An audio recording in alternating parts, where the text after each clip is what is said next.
channel. Just kidding, I've been watching a lot of Peaky Blinders. Potty, she talking naughty. Here to help your trouble, she don't judge nobody. Even if you're not at your top and it's a lie, she try to make you see a different train of thought. Welcome back, everybody, to my channel. I am the Pottymouth Guru, and I am your friendly East Coast therapist, transformational life coach, and I am here to help you learn how to unfuck yourself so that you can become architects of your own lives and your own minds and self-actualize into the person that you were meant to be. Welcome back for season 3. Yes, I went on a hiatus so that I can figure out exactly how to give you guys what you want. I asked, you answered, and I am now providing all the things to help you on your healing journey. If you have not subscribed to my channel yet, go ahead and click on that subscribe button and hit that like button if you like what you see here today. And if you find this information useful, please go right ahead and send it off to someone who you feel like it might benefit. I am so happy to be back with all of you to talk about all the things from mental health to personal growth to healing and to transformation. I don't know why I chose to say it that way. I don't know. Today we are going to talk about the holidays. Jingle bells, Batman smells, Robin laid an egg. Yep. That's from childhood. Here in our home, we celebrate Christmas and we celebrate Hanukkah because I am Jewish and my husband is not, and together it is Christmaka. Today we're going to look at some really important ideas surrounding the holidays and how to take care of yourself and your mental health. So stay tuned and make sure that you watch until the end so that you have some tools to carry you through this mixed bag of a time. The holidays. No! It's always a tricky time of year with heightened emotions and a prime time for all of our triggers to thrive. The National Alliance on Mental Illness reports that 64% of people have their mental health issues worsened during the holiday season. And it's also time that a whole bunch of people are also experiencing seasonal affective disorder. Sad. Not only is this a time that can be filled with drama,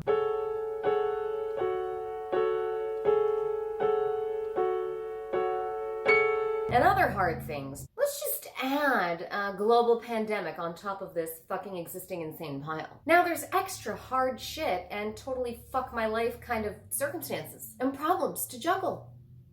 One of the most prevalent issues in the whole entire world right now is mental health. So with so many people struggling with their mental health the last couple years, it certainly makes these holidays a potentially really difficult time to navigate. Last year's shit show is evidence of just that. So let's chat traditions for 2 ticks. We have a really hard time when traditions break. Traditions are filled with importance and meanings because that's how families and communities connect, share wisdom and knowledge with each other. Generational bonds are formed and cemented during this time. Holiday traditions create a sense of hope, connection, and celebration. It fills our hearts with joy and love and compassion and kindness. Many of our important formative moments happen at these times, and we have many strong emotions associated to it. So when these times are unavailable or inaccessible, then there's a sense of loss. Loss of connection and ritual and familiarity. It doesn't feel right to us. It doesn't feel stable or safe. Then, there's change fatigue, which is a real fucking thing. And it's been a constant barrage of change the last couple years. We are desperately craving what we know and how we've done things to reestablish important connections and a sense of predictability. Last year was understandably really difficult for many people because of isolation during the holidays. People were experiencing grief and loneliness and anger and frustration, depression, anxiety, all very valid and makes a lot of sense. These experiences have caused almost like a frantic scramble towards the holidays because more stability with the pandemic. People have been bereft of connection and tradition. So there's almost like this fearful, hyper anticipation this year. People fear, whether rationally supported or not, that it might be taken away from them, that there'll be more lockdowns or circumstances that will prevent us from spending time with the people that we love. And so there's a franticness to make up for lost time. And there still might not be a return to what we're used to. depending on what our circumstances are. Now, here are 3 ways that we can really make a difference to how we experience the holidays this year. And I am saving the best one for last, so stick around until the end so you get to hear what I think is most important with the mental health thing and the holiday thing. Number 1, focus on things you can control. So let's first look at what we can control. The pandemic, the numbers, the outbreaks, the mandates, politics and policies, whether or not people wear masks, lockdowns, whether people are vaccinated or not. We cannot control what people do, what people think, what people say, how people feel around anything, ever. What we can control. By the way, I'd like to point out, as if you haven't noticed, my ugly sweater with puds on it. Isn't it cute? Okay, anyway, what we can control. Sticking to a routine during the winter months, including the holidays. This can prevent or help a winter slump. It can help prevent derailing us from our routines, progress that we've made in different areas of our life, and preventing us from taking like 6 months to get back on that track later. So it's things like making sure that you get enough sleep, that you're drinking a shitload of water, sticking to our stretching and exercise routines, not flying off the handle with booze and fucking sugar, picking the days that we want to indulge to fuck, rather than indulging every day for weeks on end. Your liver will thank you.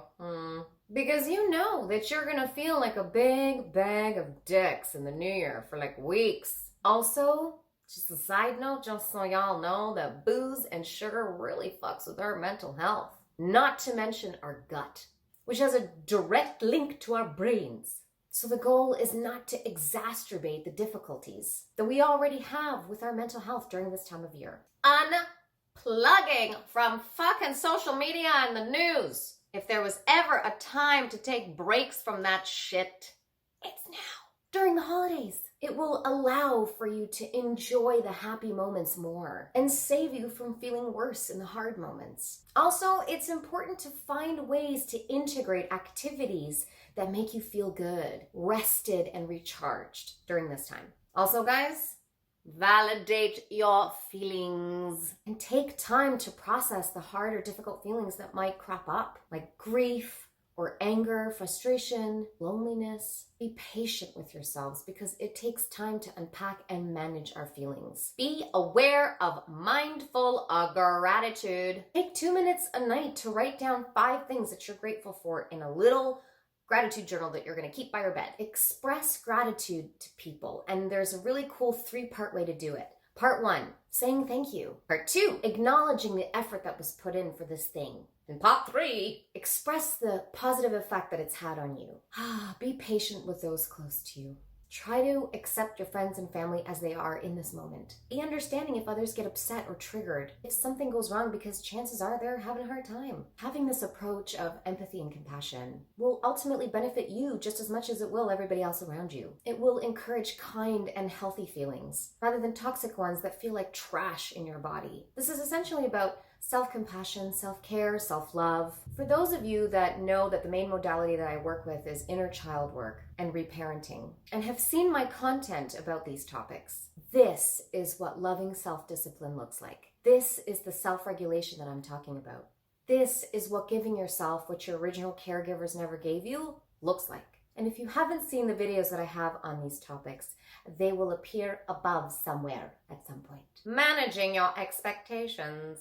The tricky, pain-inducing expectations. Maybe these holidays are still not going to be the way that you usually celebrate them. Maybe not everybody you want to be there is going to be there for whatever reason. Maybe the traditions you hold so near and dear to your heart can't be a thing this year. What can you do instead of freaking out that things aren't working out the way that you so desperately want them to? Use this time to make new holiday traditions. Like my good friend Peter Halley always says, necessity is the mother of invention. You can find new ways of connecting to people. It could be setting a place at the table for the person that can't be there and instead putting your laptop or tablet there if you have access to those things for your dinner. Maybe it's playing games virtually or watching a movie together with the people that you love, lighting your menorah candles virtually. Organize a virtual craft night for the kids and adults, where you can make like a snowy mason jar or paper snowflakes, and you can add in some friendly competition. Create a holiday playlist on a music streaming service and share it with each other. Managing expectations with yourself around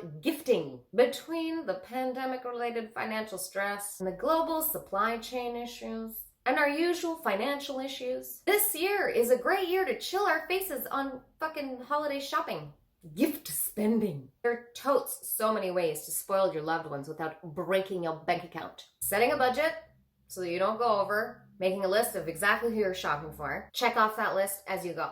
Having these things in writing and accessible will help keep you on track. And focus on gifts that are affordable or free or an experience is a great way to curb your budget during this time. Never dismiss the power of the regift. So many ideas, so many. And to protect your bandwidth and time during the holidays, pick and choose which functions you're gonna attend. Don't expect yourself to go to every single fucking party out of people-pleasing and FOMO reasons. Pick the events that mean the most to you and politely decline the rest. And fill that time that you're not at those events with rest, not with other events or activities, but recharging. You have made it to the most important tip of the day. Boundaries. Big motherfucker surprise there.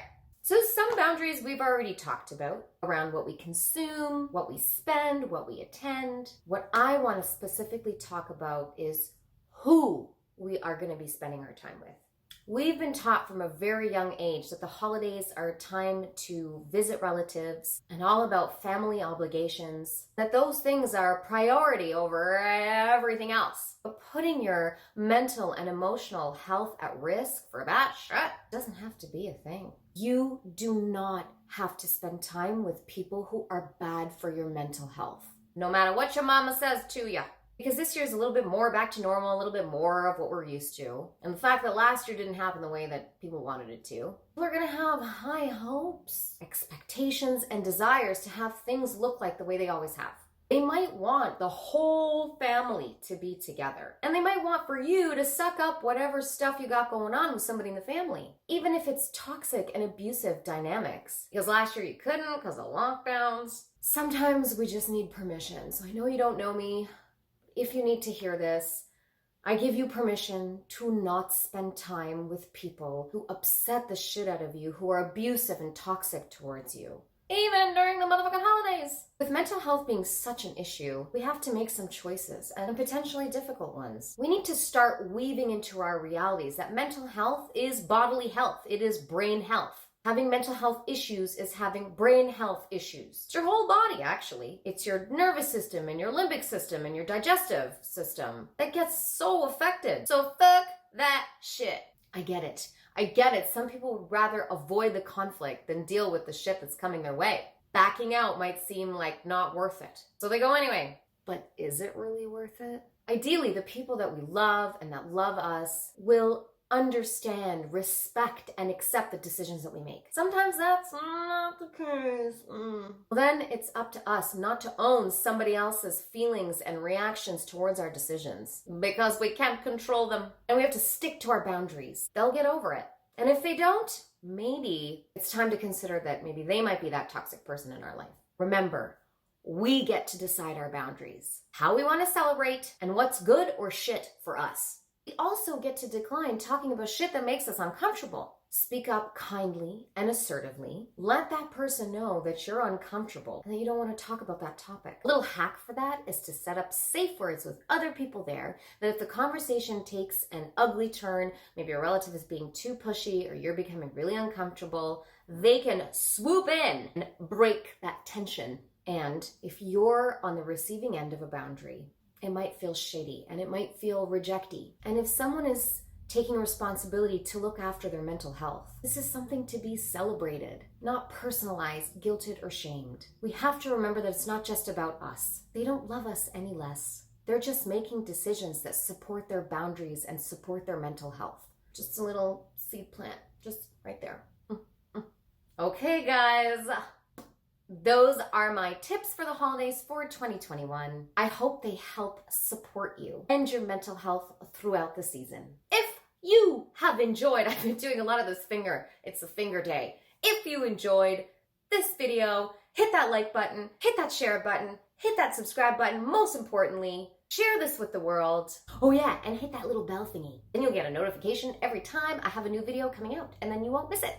Wishing all of you out there happy Hanukkah, happy Christmas, happy Kwanzaa, happy solstice, happy Orthodox Christmas, and happy New Year. Word to your mother. Peace out. Mwah.